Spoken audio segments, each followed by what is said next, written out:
Welcome back. A dead baby, this missing couple, and a $500 signature bond. Those were the headlines this week that raised many questions. In this News 3 investigative review of similar cases, I found Dane County set the lowest bar for release in Wisconsin in 2020 when it granted the couple a $500 signature bond. Still on the run, months after missing a court date.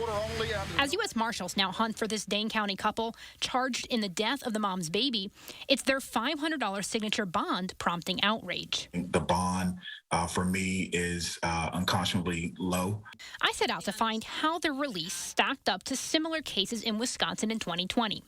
Dane County was the only county in Wisconsin to use a $500 signature bond with a first-degree reckless homicide charge. Statewide, including in Milwaukee County, about 90% use cash bail instead, usually $50,000 or more. But reckless homicides are often wildly uncomparable and include things like drug overdoses or car crashes, so I also compared the case to child deaths from abuse or neglect that same year. Every case I found with criminal charges, including cases with no or minimal criminal history, courts set often high cash bails for parents. Madison Police Chief Sean Barnes says he doesn't blame anyone, but he's disturbed. As someone who spent a large portion of my career actually investigating child deaths, these were the cases that I dedicated basically my life to. And so to hear that the bail was so low, it's certainly disappointing. I think there's been a lot of public reaction and anger to this case, and they want to see those persons have their day in court, and I believe I do as well. Over emails, Dane County's presiding criminal judge John Hyland and District Attorney Ishmael Ozan told me many factors went into the court's decision to grant the $500 signature bond, like how they hadn't fled during a long investigation. Both Hyland and Ozan cautioned different or higher bond conditions wouldn't necessarily have changed the outcome here. And Hyland said that Dane County's heavy reliance on signature bonds has been largely successful. Numbers don't tell the whole story. I sat down with UW criminal law professor Cecelia Klingele to explain some of the context behind how bond and release conditions are set in Wisconsin. What is cash bail supposed to accomplish in Wisconsin? When a judge is making a bond decision, we start with the presumption that people are innocent until proven guilty. So until you've gone through trial, we're supposed to presume that you are innocent. That said, there are cases in which we might have concerns, both about how likely you are to show up to court to account for what you've allegedly done, and whether there might be some ongoing public safety risks to the community. And we give judges some limited authority to create both conditions for release and sometimes to detain people if we think those risks are big enough. When we talk about imposing cash bail, the real legal purpose of cash bond is to make sure people show up to court. The idea is you have something on the line that you don't want to lose.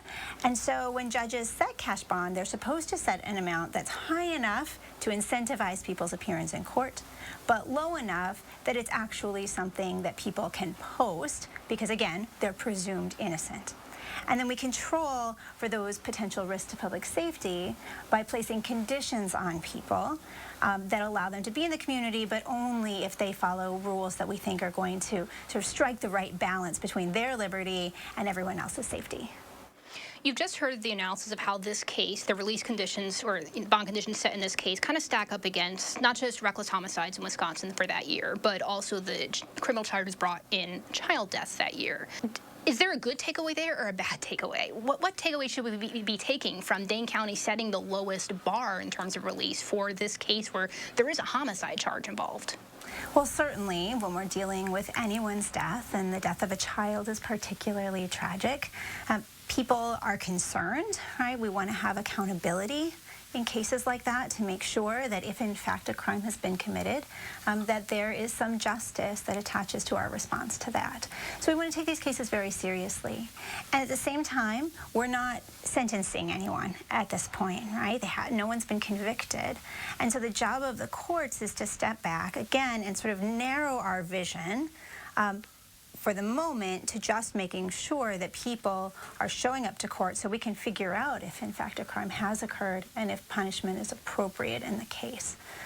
In setting bond conditions, setting bond amounts, courts again are trying to balance a lot of competing factors.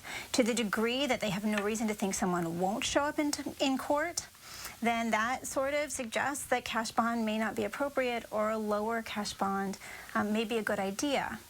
Judges are going to differ in whether they think that just the seriousness of the crime itself is enough to sort of make people want to flee, and therefore we have to set some amount of cash to make sure people show up even if they're already attached to the community. And so there's no right answer to the right amount of bond. There's been a lot of community outrage about this case, obviously. Does that necessarily mean because in one instance a signature bond was used for a high charge, does that mean that necessarily the system went wrong? Should we be making any conclusions based on one case? I think that's a really great question. Hindsight is always 20/20. And again, this kind of a case is one that really just pulls at people's sense of injustice, right? It's a tragedy to lose anyone, much less a tiny person. And so, of course, we want there to be a full airing of the facts, and we want to find out if a crime was committed. And if so, we want to hold people to account for the loss of that life. And at the same time, often we can't tell looking ahead whether or not someone is going to show up for court.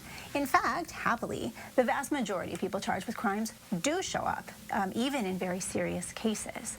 Looking back, I'm sure there's a lot of sort of second guessing and thinking that maybe in this particular case, given the severity of the charges people were facing, maybe it made sense to impose cash bond.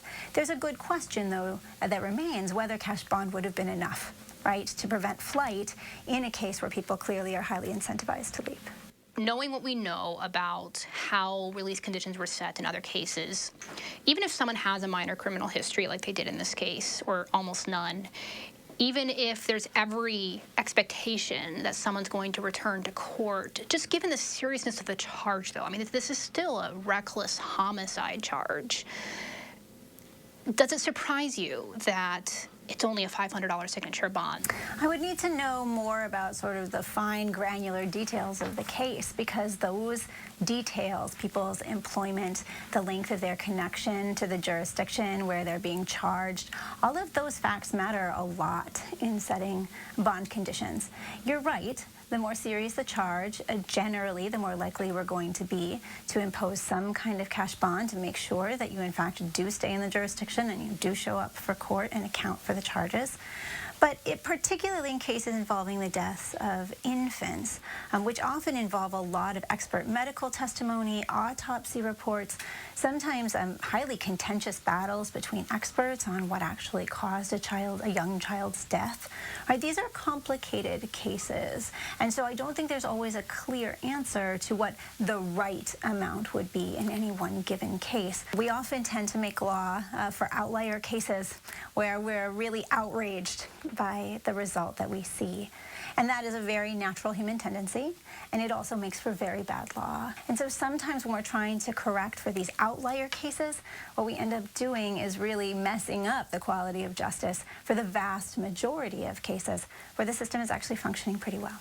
When we come back, a Wisconsin woman and Native American spent her military career shattering glass ceilings. I'll talk to her next.